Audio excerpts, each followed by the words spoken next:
ler a partir do versículo 1, são 22 versículos, é um texto também bem conhecido.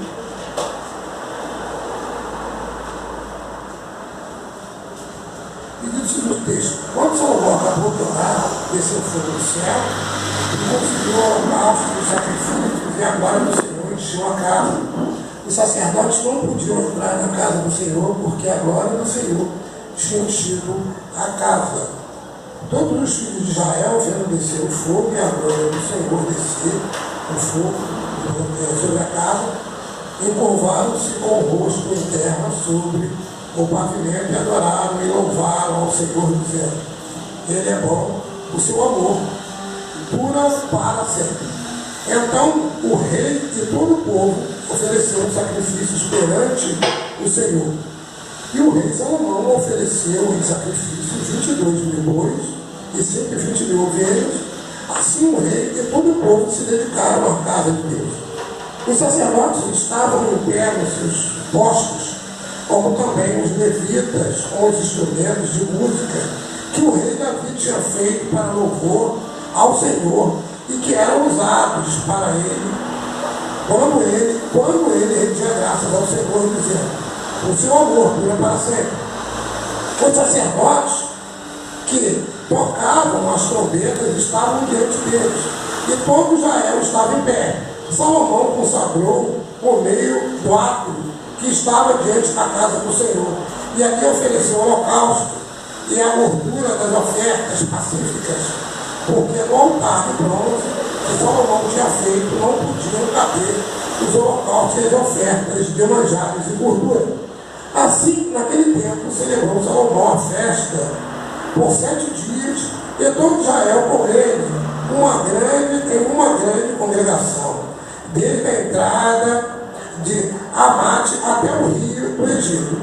No 8º dia celebraram uma assembléia solene, pois por 7 dias haviam celebrado e consagrado a consagração do altar, e por 7 dias a oferta. No 23º dia do 7º mês, despediu o povo para as suas tendas, alegre e de bom ânimo, pelo bem que o Senhor tinha feito a Davi e a Salomão e seu povo Israel.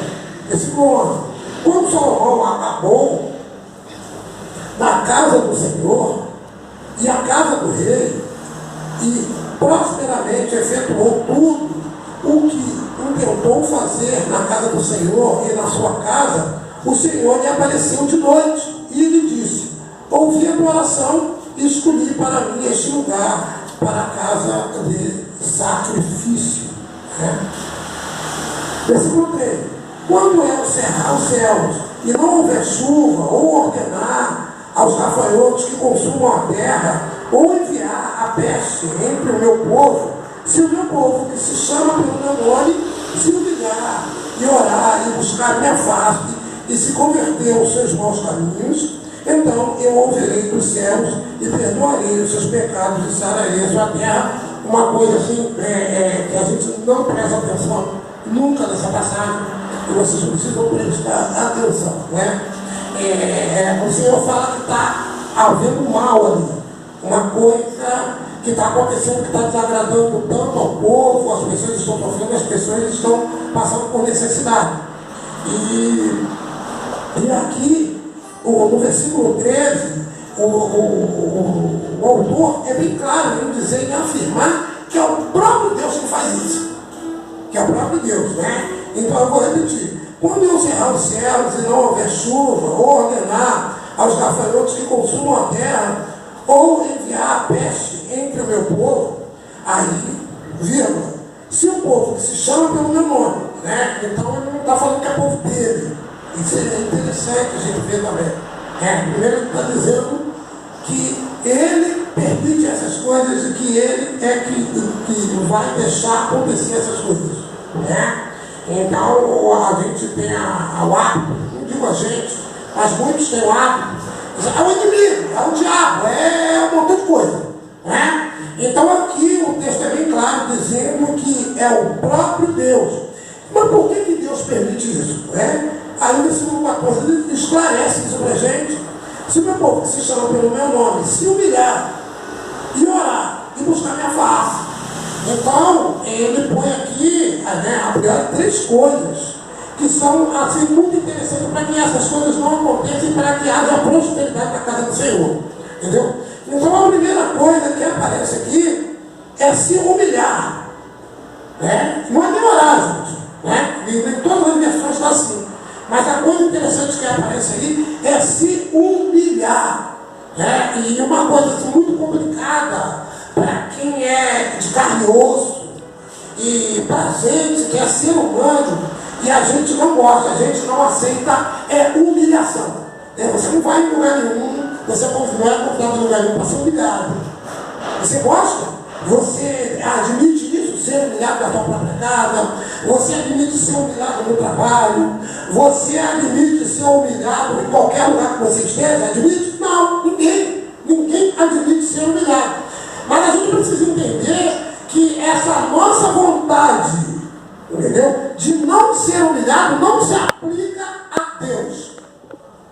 Que é necessário para que a gente sirva ao Senhor, a gente precisa se humilhar. Porque se a gente não se humilhar a Deus, o que acontece? Deus humilha a gente. Não adianta. Se o pastor, se o jovem, se a criança não se humilhar a Deus, não se humilhar, que a humilhação tem que ser de entrega, quer dizer, quando você abre mão de tudo, você não se entende como ser e você, ao mesmo tempo, se entende como ser. Você não se entende como ser fora de Deus, mas você se entende como ser em Deus. Isso é a humilhação que Deus, ele sempre declara na sua palavra. Você tem que se aceitar, você precisa se amar, você precisa se entender, você precisa buscar o melhor para você. Mas só que em você mesmo, isso jamais vai acontecer. E quanto mais você tentar, mais humilhação você vai passar. Mais humilhação você vai passar, mais dificuldade você vai passar. Então há uma dificuldade nesse, às vezes, para a gente entender isso. Né? Então ele fala assim, o povo que se chama pelo meu nome se humilhar. Né? Primeira coisa. A segunda é orar. Né? Orar. E assim, orar, olha só gente, ali ele fala orar e buscar a face. Ué, mas não é a mesma coisa? Não é uma coisa? Uma coisa é você orar ao Senhor. E a outra coisa é você desejar a face do Senhor. Porque tem muita gente de oração, que pratica, tem a prática da oração, mas não é para buscar a face do Senhor. Principalmente nos nossos dias, onde a gente tem o quê? O evangelho da prosperidade aí, né? Aí, ele está aí. E influencia a gente. Influencia, sim, influencia muita gente. Então, assim, a gente sempre é o quê? Convidado a orar, e às vezes obrigado a orar, compelido a orar. A gente vai orar hoje pelo seu Renato, né? O seu Renato voltou para o CTI. É uma pessoa que a gente gosta. Mas a gente está orando porque a gente sabe que Deus tem poder, né? Para poder curar o seu Renato. Tá vendo? Não é isso? A gente entende dessa forma. A gente percebe isso. A gente sente isso. Só que, na maioria das vezes, a gente está indo em oração, a gente está buscando Deus em oração, simplesmente pelo fato da troca, pelo fato da necessidade. Não há necessidade de oração simplesmente para se relacionar com Deus pelo que Deus é. Por isso que é diferente aqui. Uma coisa é orar e outra coisa é buscar a face do Senhor, desejar a face do Senhor, se aplicar à face do Senhor. E a gente precisa entender essa diferença. E quem está ligado em Deus, quem conhece Deus, quem está com o coração em Deus, sabe disso. Porque ele o quê? Ele deseja a face, né? Eu lembro do Toque Montana, né? Que fazia as músicas, né? E muitas músicas do Toque Montana eram criticadas, né?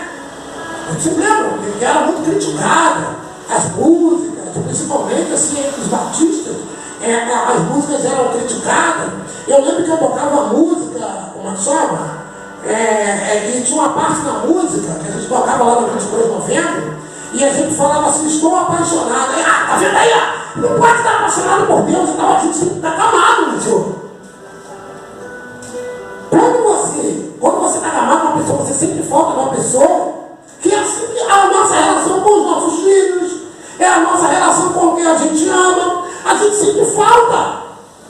Mas quando a gente está em oração e a gente busca em oração simplesmente pela necessidade ou pela dificuldade que está acontecendo ali, isso não é buscar a face do Senhor. Buscar a face do Senhor aqui é no entendimento quando Deus visita a Salomão, né? Quando Deus visita a Salomão, ele diz, olha, eu quero ter um relacionamento íntimo contigo, né? E eu lembro que na música, né, o começo é quem tenho eu no céu, além de ti, e não há na terra quem eu queira mais que a ti, lembra? Estou apaixonado, não pode, mas falta, né, essa coisa na gente, agora há pouco tempo eu estava assistindo um jogo de futebol, né, foi hoje que eu assisti um jogo de futebol, estava assistindo um jogo de futebol hoje.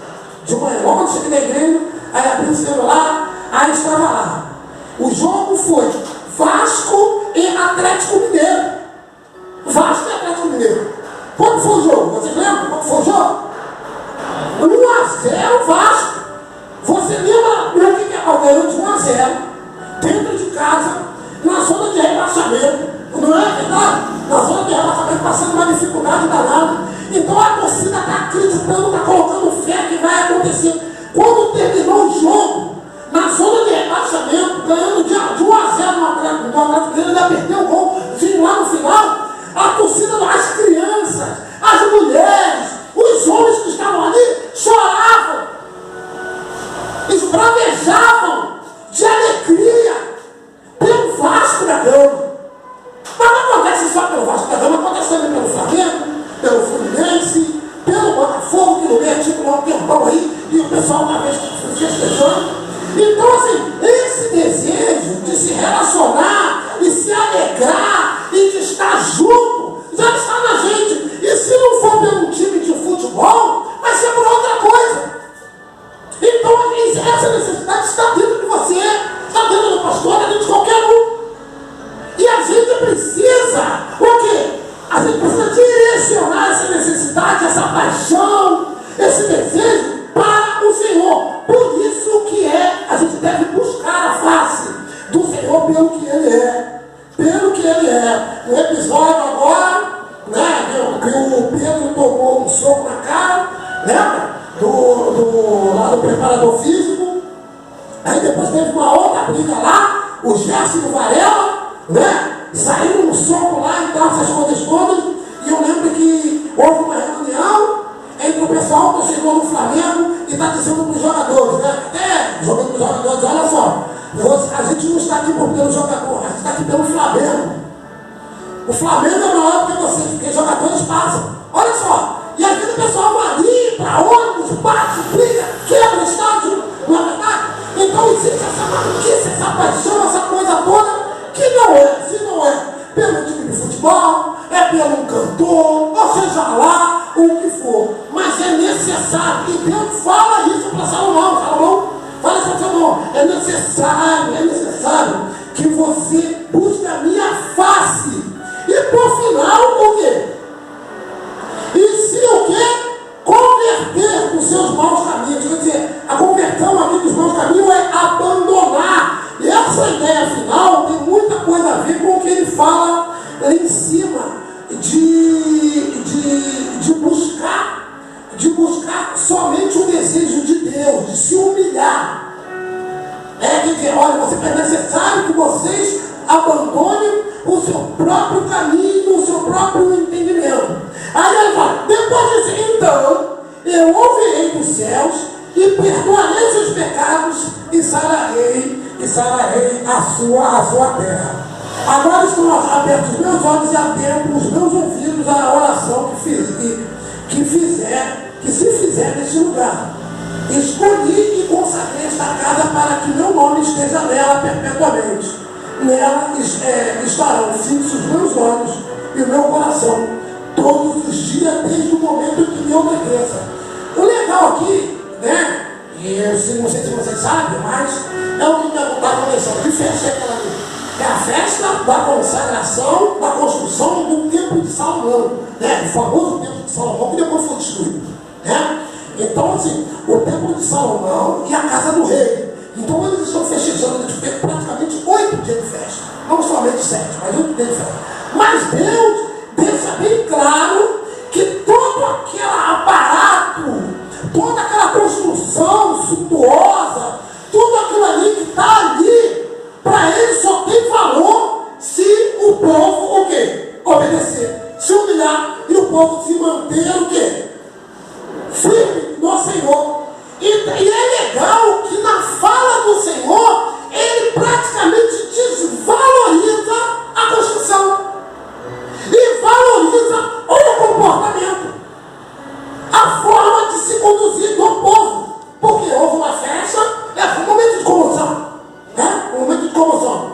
Ali todo mundo emocionado, que meu Deus do céu, o Senhor está com a gente, olha só o que a gente conseguiu construir, o que a gente conseguiu fazer, né? E se a gente vê bem a história bíblica, a gente vê que tem muita coisa também que Salomão fez aqui, e que não foi legal que Salomão fez, mas mesmo assim o templo foi construído, se permitiu o templo ser construído, e Deus deixa bem claro. Aí ele fala assim, ó, escolhi e consagrei esta casa. Com Salomão? Não, com Davi, o pai dele. Porque na verdade quem queria construir o templo era o pai dele, Davi, né? Então ele já tinha em mente que isso iria acontecer, para que meu nome esteja nela. Nela estarão fixos os meus olhos e o meu coração todos os dias. Quanto a ti, se andares diante de mim como Davi, o teu pai, e fizeres conforme tudo que eu te ordenei, e guardares os meus estatutos e os meus livros, também confirmarei o trono do teu reino, conforme a aliança que fiz com Davi, teu pai, dizendo, não te faltará homem que governe em Israel. Gente, olha só, condicionado, tá? Olha só, tinha alguma coisa certa, Davi, Salomão era o rei, não era o rei? Já tinha feito a casa, já estava lá, já tinha sido coroado e tal, aquelas coisas todas, mas só que Deus, ele deixa bem claro que ele iria o quê? Confirmar o quê? Estava confirmado? Estava confirmado? Não estava. Ele falou, vou confirmar. Então a história, né, a forma que o negócio vai acontecer, é mais importante do que o evento em si. E Deus confirmou isso em Salomão? Não, o tempo de Salomão ficou na história. O reinado de Salomão ficou na história, mas a gente vê que Salomão chegou a uma certa idade, chegou a um certo período, Salomão começou a fazer negócios ilícitos, começou a se meter com coisas ilícitas, abandonou o Senhor praticamente, começou a fazer casamentos fora da vontade de Deus. E o que aconteceu? Salomão foi destronado e aconteceu uma bagunça no reino. Aconteceu uma bagunça no reino, o reino praticamente foi desfeito, né? O templo praticamente foi desfeito quando o pessoal vai para a Babilônia e o templo é destruído. O templo é destruído. Então, a própria história mostra que Deus não tinha compromisso com o templo, com a construção que estava ali. Deus não tinha compromisso. Não, eu não tenho compromisso com isso. Eu tenho compromisso com vocês pessoalmente. Igreja Batista Independente da Vida, primeira igreja Batista Independente da Vida. Deus tem compromisso com a gente. É necessário que a gente haja na gente um compromisso real com Deus. A gente, pastor, os líderes. Uma igreja pequena, sim, a igreja pequena, em nome de Jesus, a igreja pequena. Existem outras igrejas pequenas. Mas Deus tem colocado no meu coração, tem mostrado que é necessário que a gente se conduza diante dele para que haja coisa grande, para que Deus faça coisas grandes. Há essa necessidade. Hoje não fiquei feliz, né? Não fiquei feliz. Nós temos aqui o café da manhã, pessoal, aqui e tal, a gente estudou sobre a questão das células e tal. Fez a dinâmica, legal, e tal, essas coisas todas. Mas no estudo ficou bem claro que há um compromisso, né, com o trabalho em relação às pessoas que a gente vai buscar.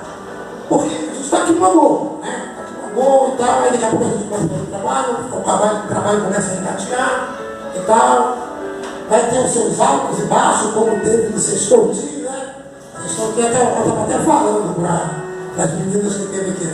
Eu fiz uma surpresa no sextou-dia, que só quem veio no sextou-dia, ele que aproveitou a surpresa. Né? Foi bom? Foi bom, né? A levou a o estudo estava legal, o estudo? Estava legal, aprendeu bem? Legal, aprendeu, então. Está muito legal. Então, assim, na semana retrasada, a gente tinha aqui uma base de 15. Era isso? 15 crianças, não é isso? 15 crianças. Na semana, sexta-feira passada, tinha quantos aqui? 5? 4? 3? 3? Vamos dar continuidade ao trabalho. Um monte de coisa. A irmã Simone, lá, a tia Simone, fez lá o macarrão, né? Que deu ruim lá no macarrão. Entendeu? Lá, mas estava gostoso, né? Ainda bem que o André não comeu, macarrão não ficou comendo. Comeu uma parte de pressão, também estou morrendo.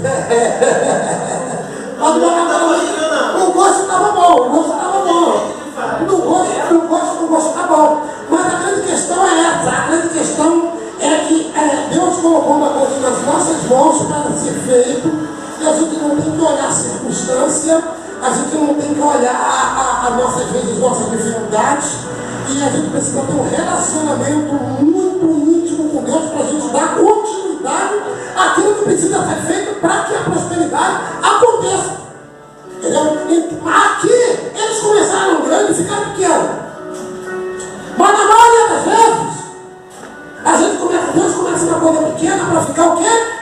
Grande. Aqui, muita riqueza. Olha só o que o texto fala. Tinha tanta coisa que só no altar não deu para poder fazer sacrifício. Olha a prosperidade aparecendo ali. Tinha tanta coisa. Então eles começaram grande e terminaram na Babilônia. Não é isso? Começaram grande e terminaram pequeno. Então a ideia do Senhor aqui era essa. Ele chegou para essa área. Se vocês não tiverem um relacionamento comigo, vocês não ficam impressionados com isso tudo que está acontecendo aí, não? Porque eu vou diminuir isso tudo. E foi justamente isso que Deus fez. E a promessa foi ali, né? Que ele o quê? O meu povo. Deixa eu ver aqui, deixa eu ver. Quando eu cerrar os céus, quer dizer, chuva, né? E não houver chuva, e ordenar os gafanhotos que consumam a terra. Legal assim é que a terra vai produzir pouco. E o que será produzido será o quê? Destruído. Eles estavam produzindo muito. Mas Deus chegou e falou assim: eu vou fazer vocês produzirem um pouco. E aí o pouco que vocês produzirem não será suficiente para vocês. O povo se arrependeu ou não se arrependeu? O povo teve que ir para o cativeiro. E depois teve que construir um outro templo. O templo foi reconstruído. Não, construiu-se um outro templo. Esse templo aqui não existe mais. As ruínas que você vê lá, né? Lá não são as ruínas desse templo aqui. Esse templo aqui era bem mais seguro. E esse templo ele foi completamente destruído. Porque para Deus nada disso tem valor. Que Deus te abençoe, que Deus abençoe a nossa vida, abençoe a nossa igreja. Que a visão da nossa igreja seja de crescer, de prosperar, com uma relação próxima e íntima com Deus. Próxima e íntima com Deus. Só desejo, pastor. quero que seja o seu desejo também. Você tem tanta dificuldade na vida, com dinheiro, com tanta coisa que a gente tem com isso. Mas quando a gente tem uma relação com Deus, simplesmente diz, a pessoa diz, porque não está orando, tem que orar mais que o negócio vai. Às vezes nem orando vai, porque às vezes ora e não tem intimidade. Simplesmente ora por orar, mas não tem intimidade, não conhece Deus a fundo. Não conhece. É necessário que a gente tenha uma intimidade profunda com Deus. Amém? Vamos passar por uma dedicação de dízimo.